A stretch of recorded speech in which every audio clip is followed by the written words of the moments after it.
Well, it's 30 degrees today, but the sun is shining. Let's go get something done. I got a bunch of wood stacked up here. This is the pecan tree that we cut down in the yard. All this stuff here along the front is all miscellaneous cuts, uneven widths, and I was going to cut that up for firewood, but I said I could use that for birdhouses. I think that's what we're going to do today. Let's try to build a barred owl box, one of the biggest boxes. So I think it's going to have to be, it's going to have to be 24 inches tall, 15 inches wide.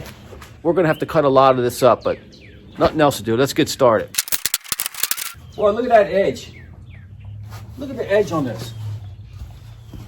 Look on the edge. Look at the edge of that. Wouldn't that be nice to stick off the side of a bird box instead of just making it perfectly square? Let's try that. Look at this bad boy. Look at the width on that board. Piece of pecan. Man, that's it. That's a beautiful plank of wood for something. I don't know. We'll hold on to that one. Well, here's the boards that I found so far.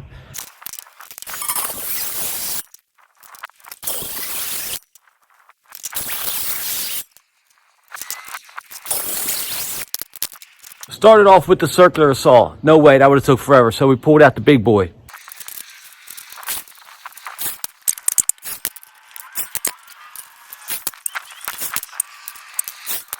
Okay, there's the stack. We got a good amount there. Now it's kind of just rough, that 24 inches long each board, and they are a little bit warped from not drying properly. So they got a little bit of a potato chip, a little bit of curl to them. But with the saw, that went a lot faster. The smell of that pecan wood cutting, man, I want a steak now. I need a cheeseburger or steak to smell of that wood burning, cutting through that saw. All right, let's get started laying this out.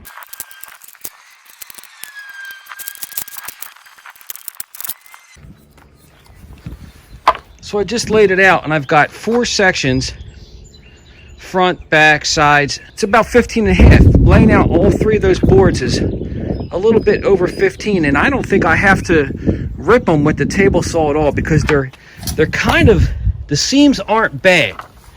So what I'm thinking about doing, instead of trying to get them seamed perfectly together, I'm going to lay cross boards across them to keep them together. So let's lay some pecan across there and tack it on.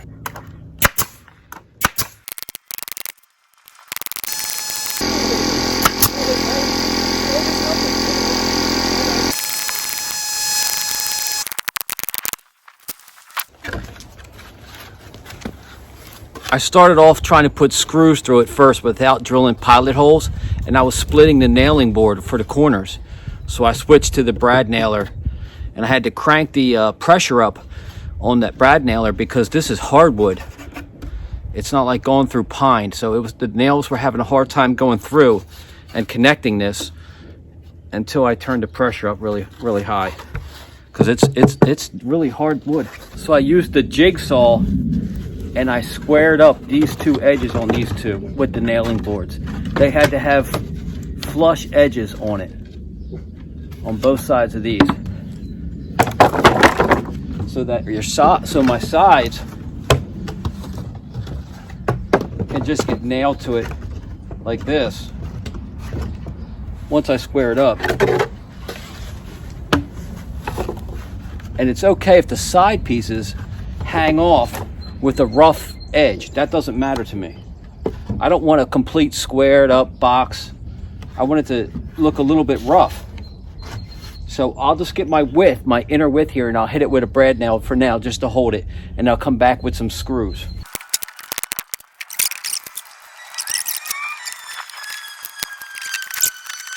All right, so I got the box together. It is square. It may not look like it, but it's actually square. The inner dimensions are 15 by 15, but with the additional wood on the outside, 1/2 inch and 1/2 inch, so we've got 16 outer dimension on this thing. So it's 15 on the inside, 16 on the outside. And I was using the small nail gun, the small brad nailer, to nail the planks onto the planks. But to get the box perimeter together, I'm going with the big boy, with the real long ones, because they're going to go into these support members. I just barely got it held together now with the small nails. Now I'm going to go with the bigger one, and then I'm going to come back with actual screws, because I would never, I've put plenty of board houses together before with using brad nailers. It goes faster, it's easier, but the wood always comes apart and your seams, your box falls apart.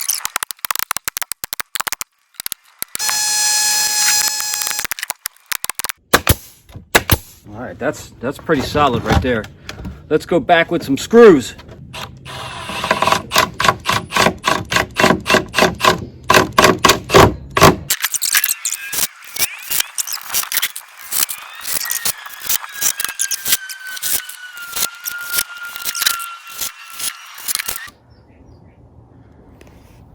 Okay, so here's what we got so far.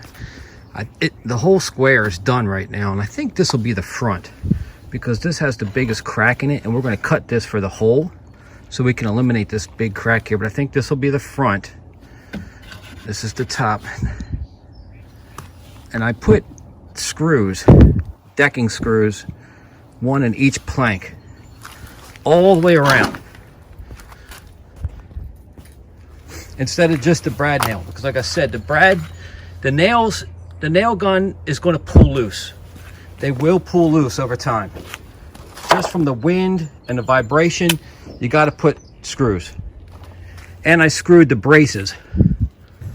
So the bottom, I think I'm going to make the bottom solid. So I had to go cut a new piece because these pieces left a gap here, so I had to go find a wider one. So I'm just going to put these on with the nail gun, and I'll come back and screw it, and then we're going to trim it up.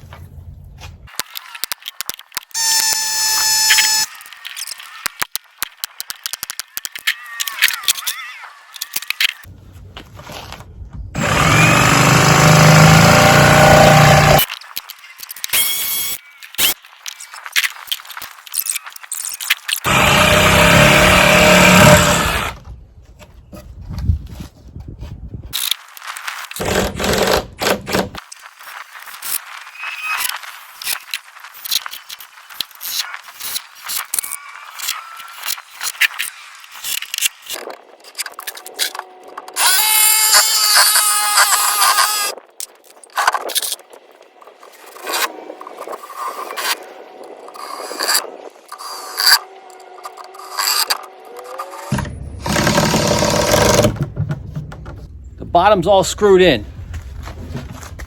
I put the screws all the way around the bottom. I'm going to go across like this, down, down.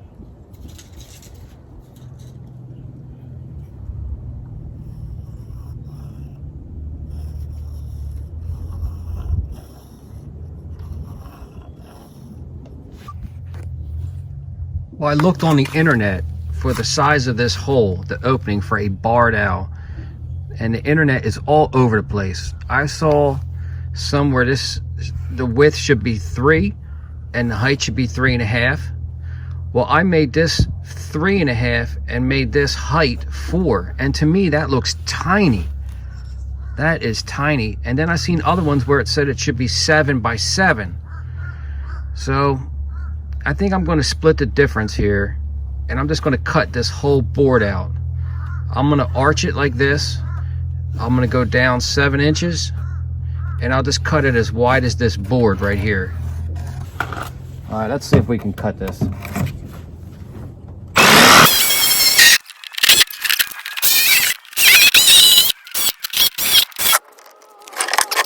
That seems more realistic for a big barred owl. Let's see what that ended up being. So 5.5. So that's 5.5 by 6.5. I think they can do that. The top is going to be on there permanently. I'm going to screw that on permanently with a nice overhang. I have to make a way to clean this box out. And I'm thinking if that's against a tree and I'm going up a ladder, because I'm right-handed, if I come up the tree like this, I'll be having the tree on my right and the box on my left. So I think clean out this side, so when I'm going up the tree, this will be on my right side. If I can just remove this center board here, this center panel with a screw on each side, I can remove this panel, clean it out, and just put this panel back on without needing any hinges. But I need to cut it without cutting all the way through. So this will be fun.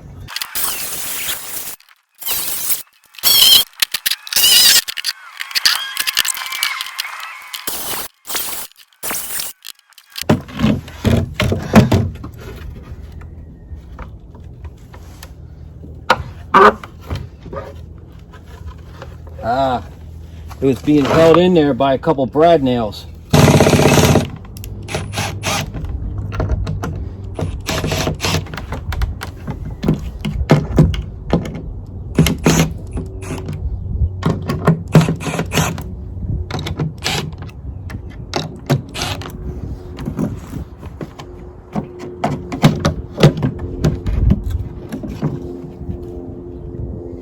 Oh, there we go.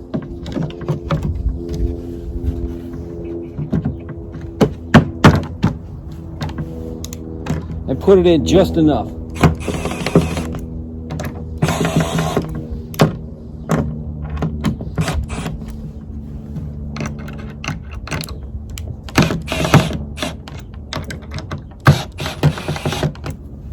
Let them stick out just a little bit, so when the wood gets wet and it expands, if you ever have to clean it out, you're not up there in a screwdriver twisting with your hand trying to get it to break free. So don't tighten it all the way. It just has to hold that panel on there.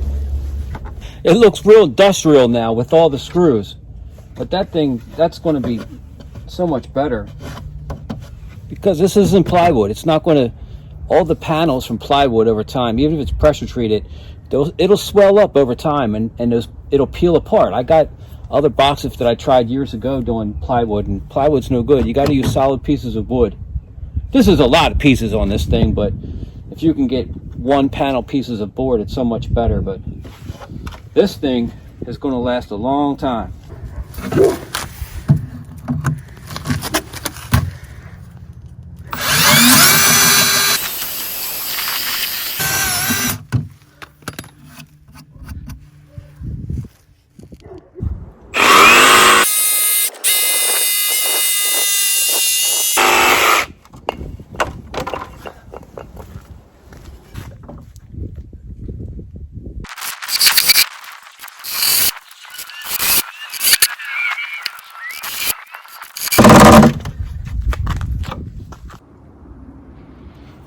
Here's my thought process.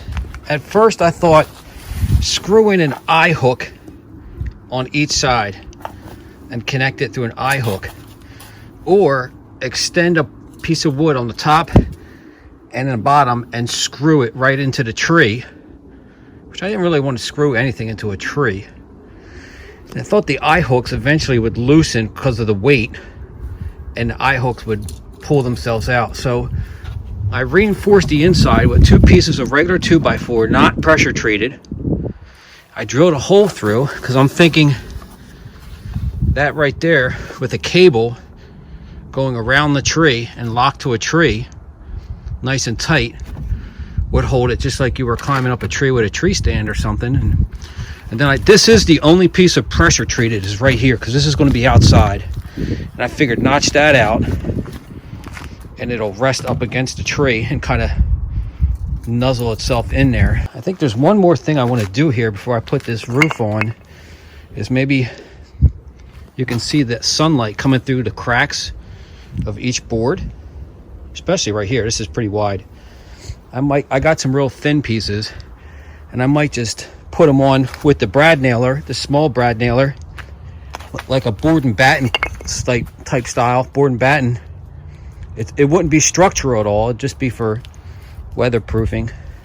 Let's try that. You can see there's a big hole right here, a big gap.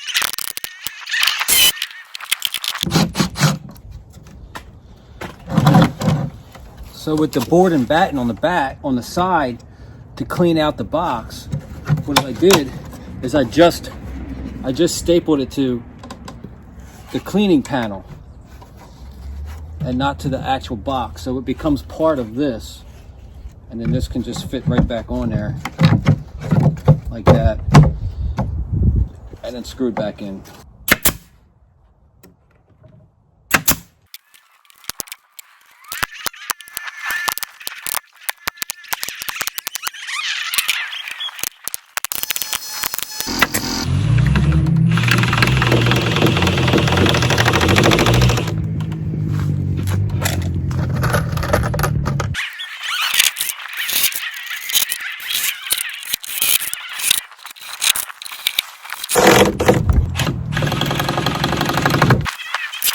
See the knot, you gotta wet your screws first.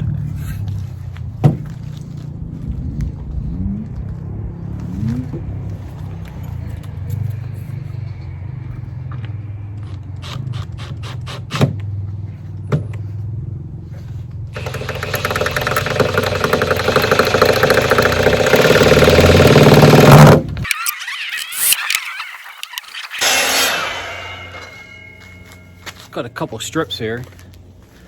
I don't want to make like a solid platform out front of it, but look at this piece. Look at the nice edge on that. We got to keep that. We'll put that up front. This is like the landing spot for them, like a little ledge. This will be like a little ledge out in front of the box, but this edge is really nice. We want to keep that. This wood is so hard, this pecan. I've been struggling all day trying to get screws to go through this stuff.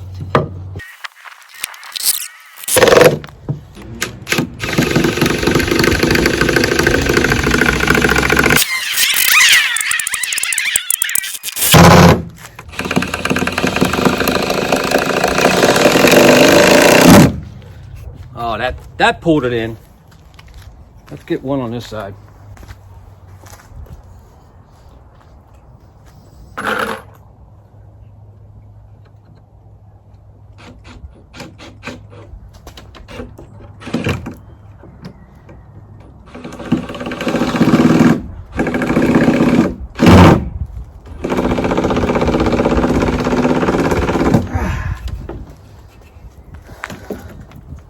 I think I want to put two more in.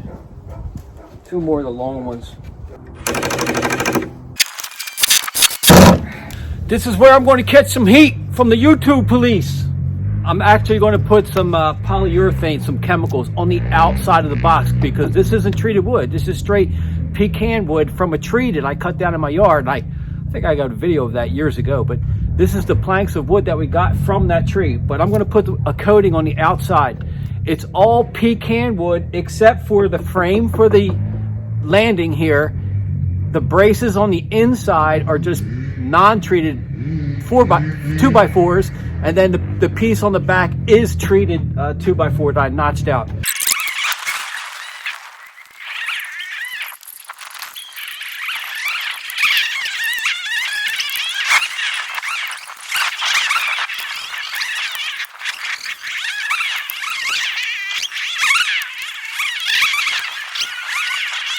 Well, here it is, the finished product. I only got one coat of the polyurethane on it, and I'm looking back at it, and I'm looking at this 2x4, this pressure treated underneath. I wish I put all the tools away already.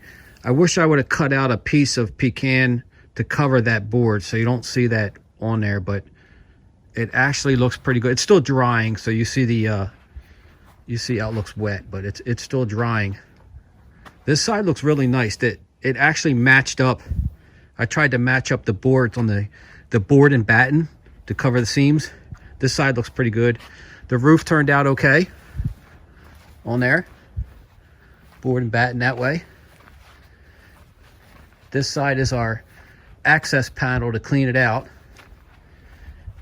That's a fake cable. I'm just showing you how that goes through. I'll get a real cable to put that on there with. The back is nice and tight, all sealed up. And then I notched out this wood to this pressure treated to make it sit up against the tree better. Board and batten style. And I'm gonna call this the most expensive birdhouse owl box that you can make, because that wood is crazy. It is heavy. This thing is heavy too. I'm going to have to pull it up with a rope. I might have to go up there with a ladder and pull it up with a rope.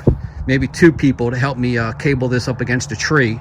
My greatest fear for this is doing all this work, getting it up there, and a raccoon finding it and it becoming a raccoon box. That's what I don't want. So we'll keep an eye on it. This will be first video just making it, and then we'll do another video hanging this up, and then a couple other boxes that I've got ready to go. But that's it. Oh, if you're asking about ventilation, you didn't put ventilation holes in it. Well, remember that this board right here, the roof, this is a curved piece of wood, so it didn't sit flush, so you can see straight through it. So it's going to vent, and then the floor has slits in it still, and that's a big hole in the front. So that's a pretty big hole in an owl box. So ventilation's not going to be a problem. That's a pretty big space in there, and the heat will be able to come in even in the front and go out the back and up here in the front. Up in here, you can see up here. So I don't think ventilation will be a problem here. That's just something to do on a day off when the sun is shining. Get out of the house and do something.